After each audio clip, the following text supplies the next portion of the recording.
So, so we're on week 2 of our series, right? Meet Your Spiritual Family. And last week we talked about St. Joseph, and Chris Kelly was here, and he talked a lot about who St. Joseph was and who he was to us. That's a lot of feedback. And who he was, and how he wanted to lead us to Jesus. And everything that he did as a father, everything he did as a man, was to protect his wife, protect his son. That's why he fled to Egypt. And he had this call in his life to be a protector. And that's why he's named the protector of the church. That's one of his titles as St. Joseph. So tonight we're going to talk a little bit about the other half of that family. We're going to talk a little bit about, you probably can guess it, Mary.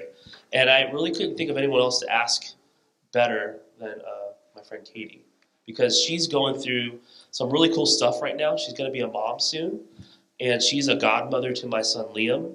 And I really just love her, and we just love hanging out. Or me and Chris Kelly and her, we always hang out a lot.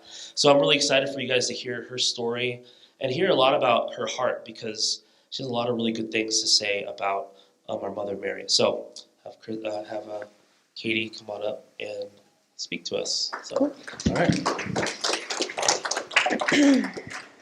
I think it actually says a lot about how many friends Mike has that he had to ask the godparents of his child to come to his. Chris said, like, you must not have enough friends. I was like, yeah, I don't do that much.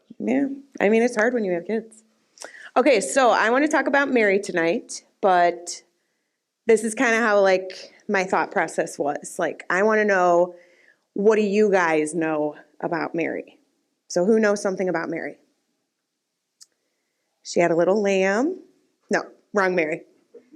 Yes. She's the mother of Jesus Christ, yes. She's a virgin, yes. Anything else? Yes. So she did not sin. She was born without original sin. Does anybody know what, it's not a holiday, what is it? A holy day. What holy day that's called when she was conceived? It's in December. It's not Christmas. The Immaculate Conception, yes. Also my half birthday, write that down. You can send me cards, whatever you want to in the mail. That'd be great. Okay, so we know a little bit about Mary. This is good. I want to talk about who Mary is to me and when I came to know her. Because, I mean, like, I feel like from the moment you're at church, everyone's like, oh, yeah, Jesus and Mary, you know those two. And then there's that Joseph guy. Like, we all know who they are. But I want to talk about, like, my personal encounter with her and how I got to know her as a young adult. And then first, I'm going to tell you a little bit about me, so I'm not just a stranger standing up here talking to you. So this is a picture of my family. I was having a really good hair day that day, so that's why I picked that picture. This is my dad and my mom. And then over here is my sister Lauren, my sister Ashley, my brother Robbie, and the cute one in the front's me. So that's my family. My dad was married before he met my mom, so I'm actually one of 6 children. I have what's called half siblings because we only share half of the same parents. So I have an older brother and an older sister, and then Lauren, Ashley, me, and then Robbie's my little brother. So that was my family growing up. We had a pretty blessed childhood. I mean, we didn't really have very much money. We didn't have like a lot to do where we lived. I grew up in Chesterland. How many of you have heard of that place? It's pretty rural. There's not cows out there. So like, I'm not like a country girl, but it's also not city because there's not really that much in that area except for the drug mart that you see everyone from high school from and Giant Eagle. That's like pretty much it. So I had a pretty good childhood growing up. I went to John Carroll and I graduated, which that was a success, graduation. After John Carroll, I was kind of just trying to like figure out what I wanted to do with my life. I majored in communications. How many of you know what that would mean? Okay. So I basically wanted to go into broadcasting. Actually, my lifelong dream was to be on Saturday Night Live, but here I am in Medina, Ohio, so clearly that didn't happen. I'm not in New York City. But I wanted to go into broadcasting. I wanted to be a news anchor or be on the radio or do something cool where I was like out speaking to people, talking about things. I really like to keep up on like what's cool because I'm so cool. I don't really know how to describe that passion, but I think you guys get what I'm laying down, right? Like I'm all over the gram. Facebook isn't that cool anymore, but I'm older, so I still think it's cool. Pinterest is my life. Like that's what I've got going on. I'm not like a Visco girl, but like I heard of that one time, so now I just throw that out so people know that I'm still cool. Okay, I'm going to be 30 this year, so I'm just trying to squeeze in all the time where I can be like relevant. You can still be on TikTok. Yeah, I'm on TikTok. The day Vine died, I mean, I was alive for that. I mean, how long ago did Vine die? That was a sad day for me. I lived on there. Okay, so back to my life. I worked at the Fish radio station. Have you ever heard of that? 95.5. I worked in the sales department. I was living at home with my parents, glamorous life of a recent post-grad. I was kind of lost. I didn't really know what I wanted to do with my life. I was still really into like the partying scene. I got caught up in a lot of sin. So you could say that Mary and I were kind of opposite. She never sinned. I sinned all the time. It was really hard to accept the fact that I wasn't perfect, but I was really caught up in what the world taught me I should be a part of until I moved to Euclid and I met Chris Kelly and Michael Cox. And I have to say that they were kind of crucial in my like reconversion to Catholicism and learning about like the saints and what everything in the church stands for and the beauty of the Eucharist. And really, that's where my relationship with Mary started. So we did this thing. I was part of Euclid Life Teen from 2013 until 2016. And we did this thing called 33 Days to Morning Glory. Do any of you know what that is? No one.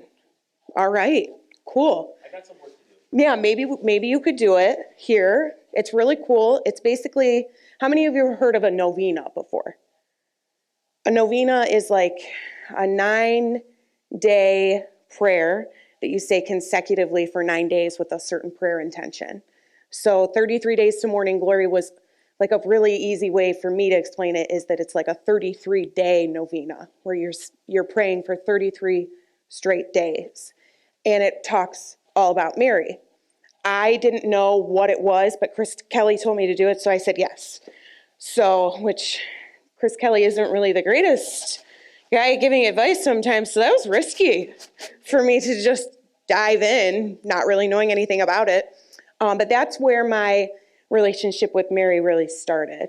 And when you consecrate yourself to Mary, you're essentially saying, like, when I get to heaven, I won't have anything in my hands to give to Jesus when I come to heaven because I've already given everything to Mary, which I'm like, sweet. I'm like totally in then because I gave everything to his mom.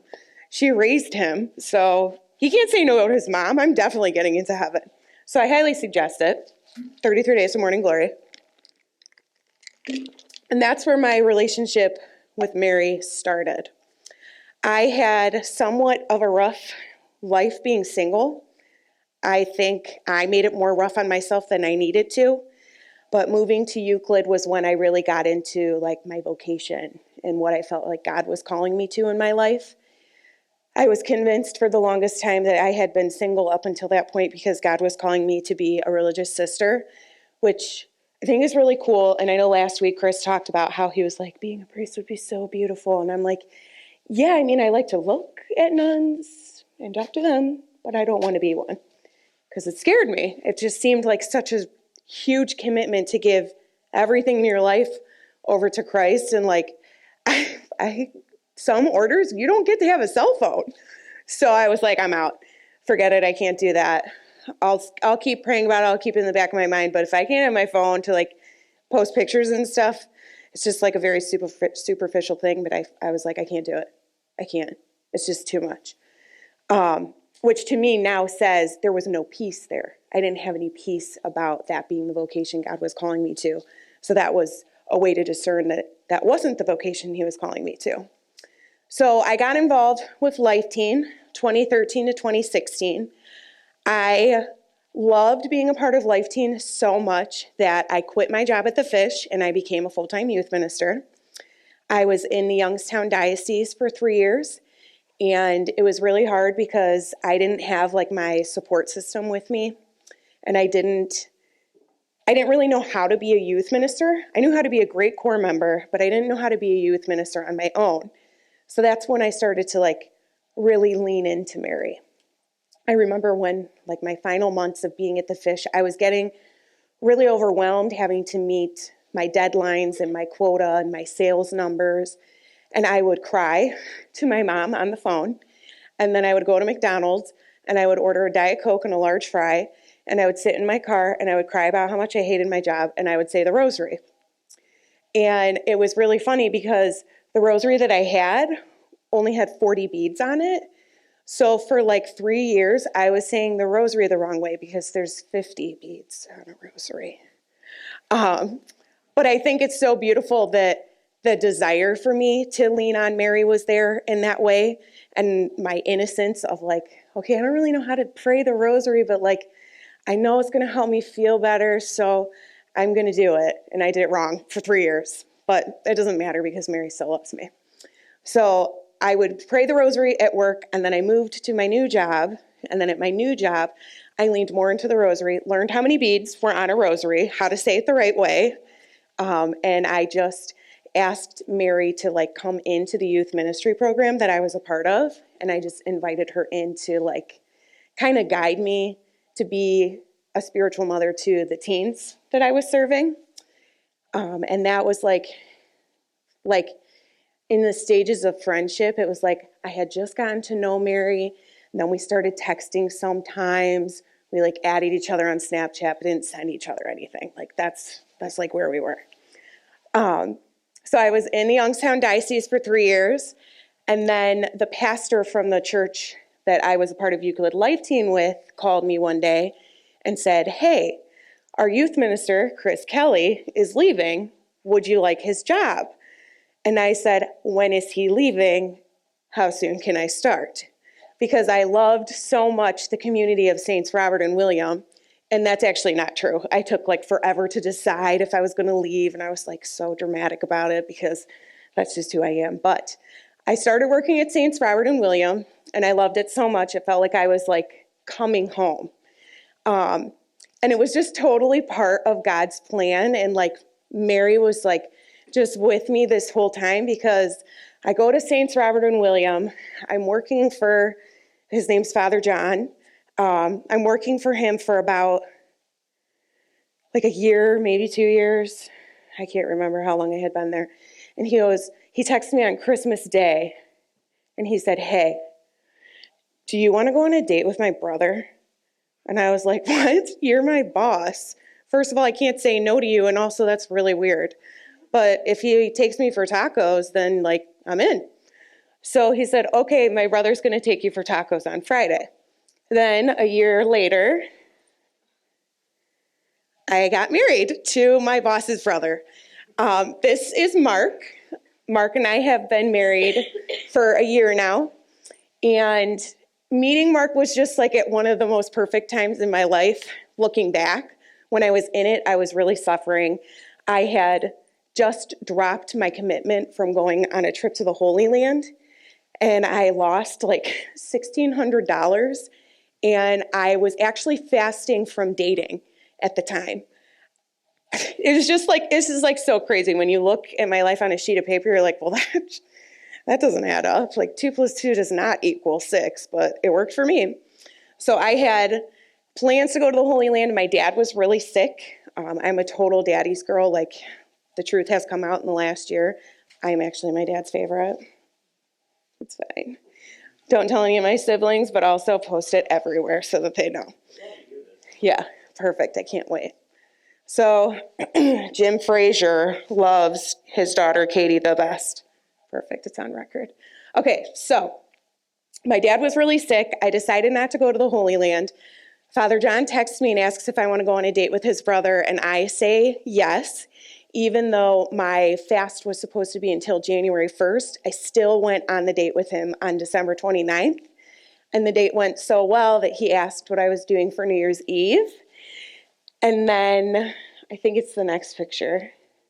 That's when I met his daughter. And Abby is now 6, and she is the cutest little girl ever. I was a little apprehensive at first.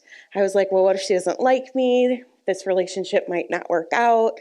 Like, I'm scared that she's not going to like me. And like, I don't know. There was just like a lot of pressure.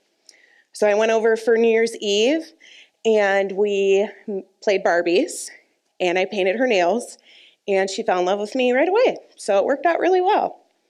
And this is a picture of me and Mark and Abby on our wedding day.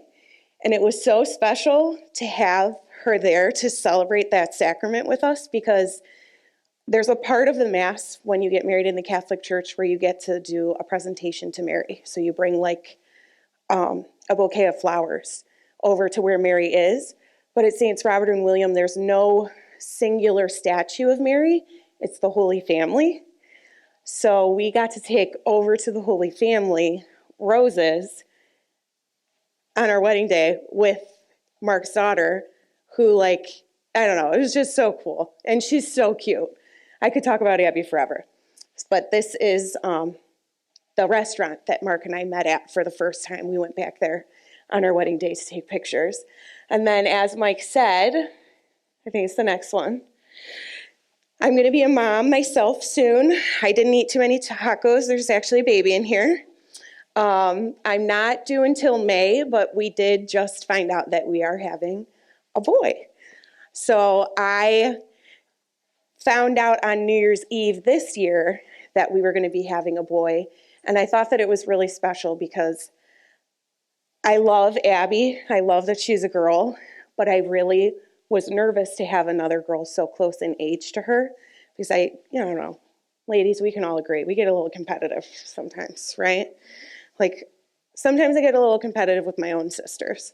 And I just wanted them to love each other and not have that competitive spirit between each other.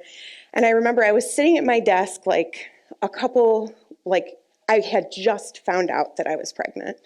And I was praying, and I was listening to music, and I was just asking Mary, I was like, Mary, wouldn't it be so cool if we were like the same for Advent, and you were preparing for a boy and I was preparing for a boy? It would be so cool. I think that's what should happen, but also I'm not the Lord, so it's not up to me, but also this is me praying. So can we maybe have a boy? And it worked. So we're having a boy. I don't remember what my next slide is. A bunch of questions. Okay, yeah, I need that up. That's my little outline. Okay. So that's a little about me, a little synopsis of how I got to where I am. I am no longer a youth minister. I now work full-time as a teacher. And before you say, oh, we know about teachers, I teach 2-year-olds. So I'm really special because I change diapers, but I also potty train. And Velcro is my best friend because I don't want to teach kids how to tie their shoes too. It's way too hard. So I work at Saints Robert and William in their new early learning center that they just opened this year. And then I chase 12 2-year-olds around all day, and I'm 23 weeks pregnant. So yeah, it's really fun. So who is Mary to me? Throughout this whole process of meeting my husband, preparing for marriage, wondering what my vocation was going to be when I was younger, all of this, I've leaned on Mary. And I want to share with you guys just a couple of cool stories of how Mary has wanted to hang out with me. I remember when I was single and I had just started my new youth ministry position, I was really struggling with did I make the right choice? I'm not making as much money anymore. Am I working in the right place? Because I was commuting, 45 minutes to and from my house every day. So what is that? 45 plus 45, 90 minutes? I don't know if that's the right math, but it's a long time.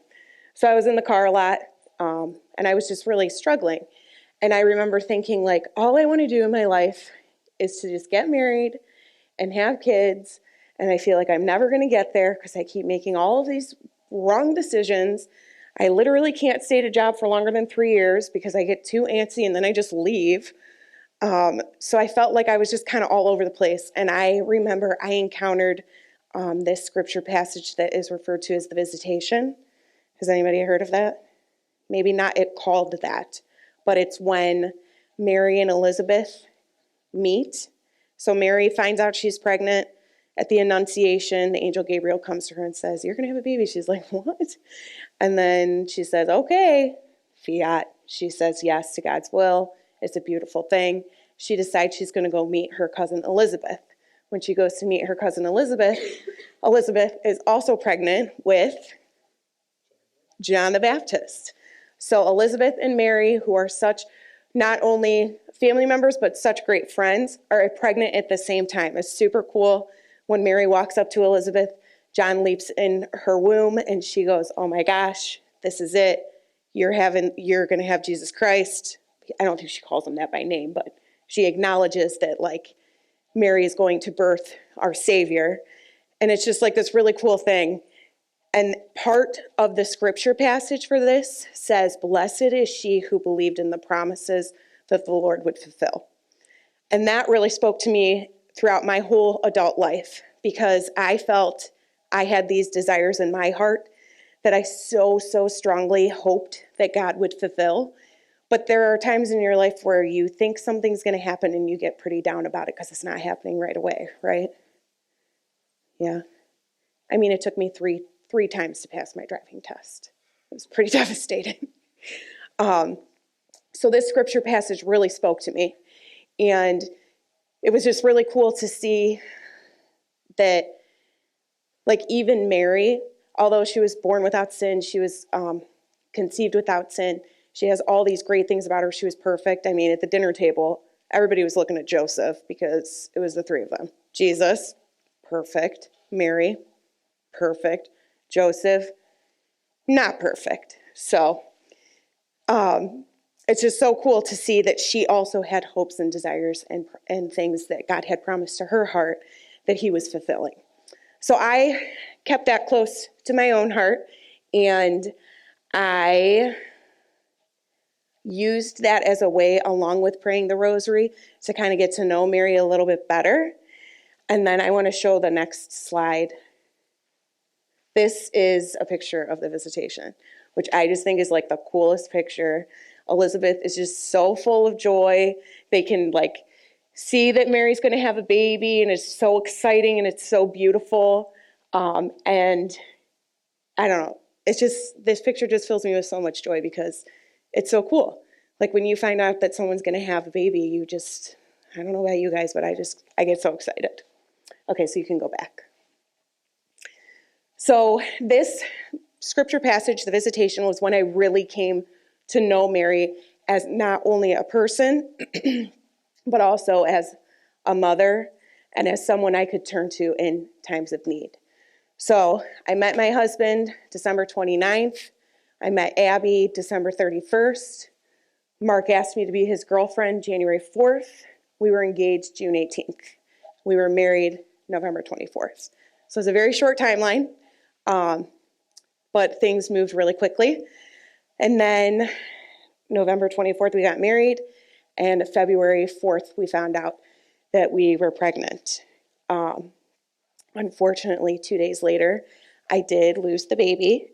So we were in the first 6 months of our new fresh marriage, and I had a miscarriage, which is something that's just truly devastating. We were so excited and so full of joy to find out that our family was going to be expanding and that we were going to have a baby. I mean, from the moment that Mark and I got engaged, Abby was asking, "When are you having a baby?" I said, "Well, we have to wait till the wedding, because that's how these things work. We have to wait, then we have to see, we have to pray.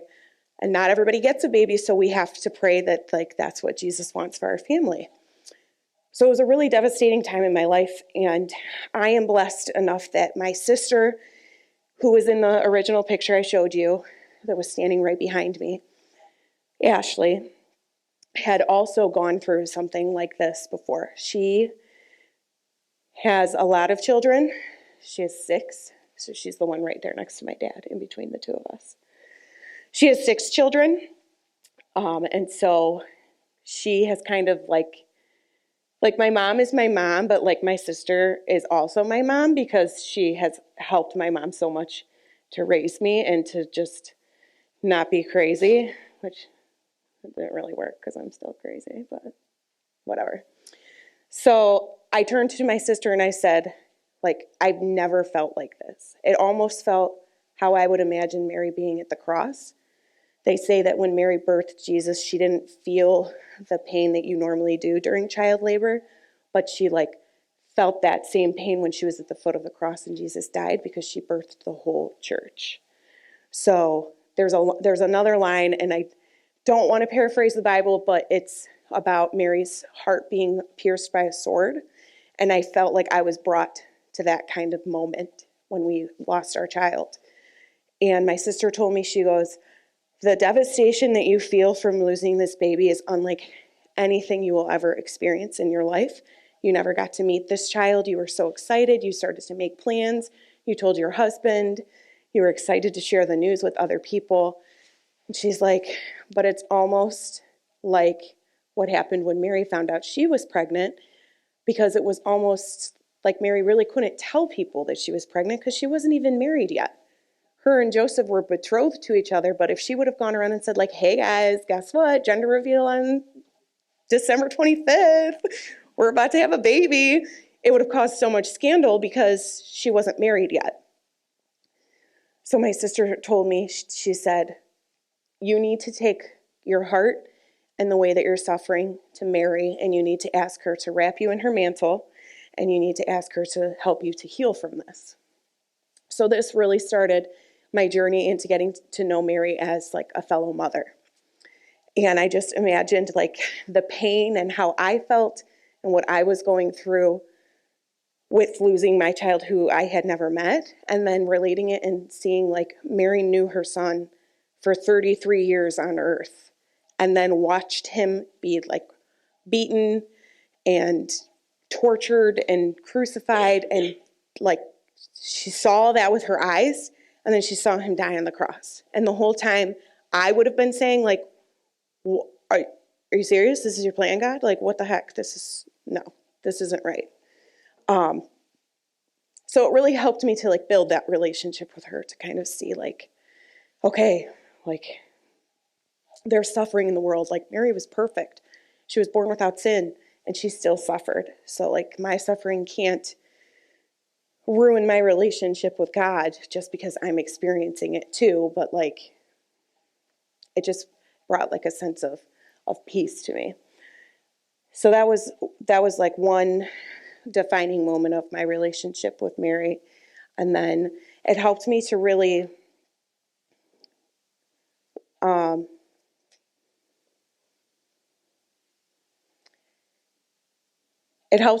just really lean into like getting to know her and the suffering that she did experience, because I was in such like a dark and broken place. And then one of my friends actually gifted me this, like when you lose a child, like the first thing you think is, cool, I'm never going to have kids. I'm infertile. This is it. I'm never going to have a family. The family I have right now is all that is God has for me. Like this is God's plan, is for me to just, me, Mark, Abby, that's it.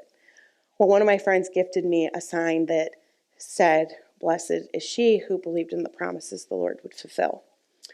And I thought that it was really cool because I was like, here I am in this midst of suffering, not knowing what to do or how to heal from this loss. And then like, here's Mary still saying like, hey, I'm your mom. I'm here. I'm here for you. I'm here to help you heal. Like, I'm not going anywhere. And that helped to lead me into like respecting Mary as a fellow mother. Like I really fell in love with her, and then I was like worried I loved Mary too much, and I was like, oh my gosh, I love Mary more than I love Jesus. This is not good. But that's impossible.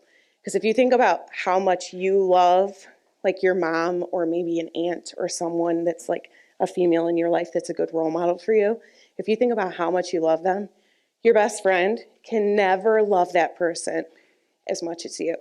So like I can never love Mary as much as Jesus. So that's just like kind of cool. Like you can be like best friends with Mary, but you can never love her more than Jesus, so you don't have to worry about like loving her too much. And the other thing that really helped me to get to know Mary was the time that I spent in the Adoration Chapel. So I had my own holy hour. So I was in the Adoration Chapel for an hour every week for 7 years. Which, looking back, I'm like, whoa, I did that for 7 years? That's like a long time. An hour every single week. That's 52 weeks a year for 7 years. You can do that math because I can't even add 45 plus 45, which is 90, I think. Yes. Okay, so my time that I spent in adoration, I would pray the rosary, I would sit in Christ's presence, and I would just invite him into my heart. I would ask Mary to lead me closer to Christ so that I could get to know him better. And it was just like such a beautiful time. I unfortunately had to like give my holy hour up just because my life doesn't allow for that commitment right now, especially preparing for a baby, which is coming in May. And it's so soon. But it will be okay because I have Mary and Jesus to help me. But I had to give up my holy hour. But that 7 years of my life was like just so beautiful, so anointed, so wonderful to just spend that time in silence once a week. And I think it like really helped me to be more aware of those like God moments in my life where I was seeing where Mary and Jesus were working with me. So something that's really cool about Abby is that she was born on September 8th. And that is also Mary's birthday. Like the church celebrates September 8th as Mary's birthday. So I always tell Abby that she's really special because she was born on the same day as Mary. And she thinks it's so cool.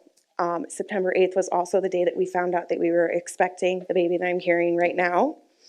And I'm actually due on May 13th, which is the Feast of Fatima, which is another Marian day that we celebrate Mary.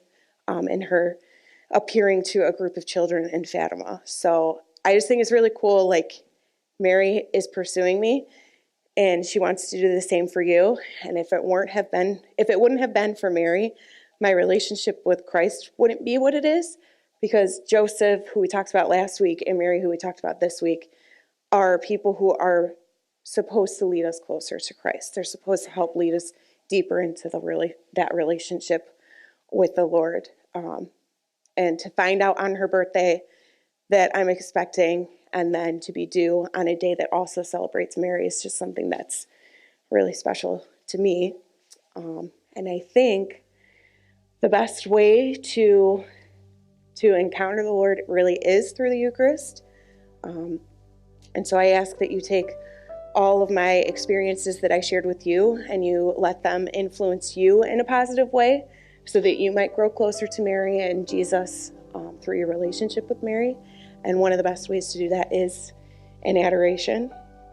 And I think that's what you're going to do next, is go into Eucharistic adoration. So I want you guys to know that I have been praying for you all week because I knew I was going to be coming to meet you. And I will continue to pray for you as you go into the rest of this semester. And I hope that this series on the spiritual family teaches you not only how to grow closer to Christ, but also how to love your own family better. And that's all I have. Thank you, Katie. Thank you. So yeah, like what Katie said, we're going to go into a time of adoration. And we've done this on retreat. We've done this a few other times during the year. And it's really just a time for you to just, like what Katie said, just pour out your heart to Jesus. Like Jesus is truly present right here, right now, in the Eucharist, looking at you, wanting to know your heart, wanting to know who you are. He wants you to know him. And this is the perfect time for you to just sit and pray. I'll be singing some songs, but there'll be some time for silence for the next 28 minutes. So that you just, maybe there's something on your heart right now. Maybe there's something going on in school. Maybe there's something going on in your family right now that you need healing from. Like right now, right here, right this time, this moment, where Jesus is just here in this moment with you, is to pour your heart to him. And maybe ask Mary to show you more of her son. Because that's her job. Her job is to bring you closer to her son. Because as any parent would know, is that I brag about my kids all the time. That's just what we do, right? And Mary wants to brag about her son, and her son wants to give you healing, wants to give you love, wants to give you everything that you ever wanted in your life, and wants to heal your suffering, wants to heal the hurts in your heart. So bring those to the altar tonight as we just pray and we just be in the moment with Jesus. So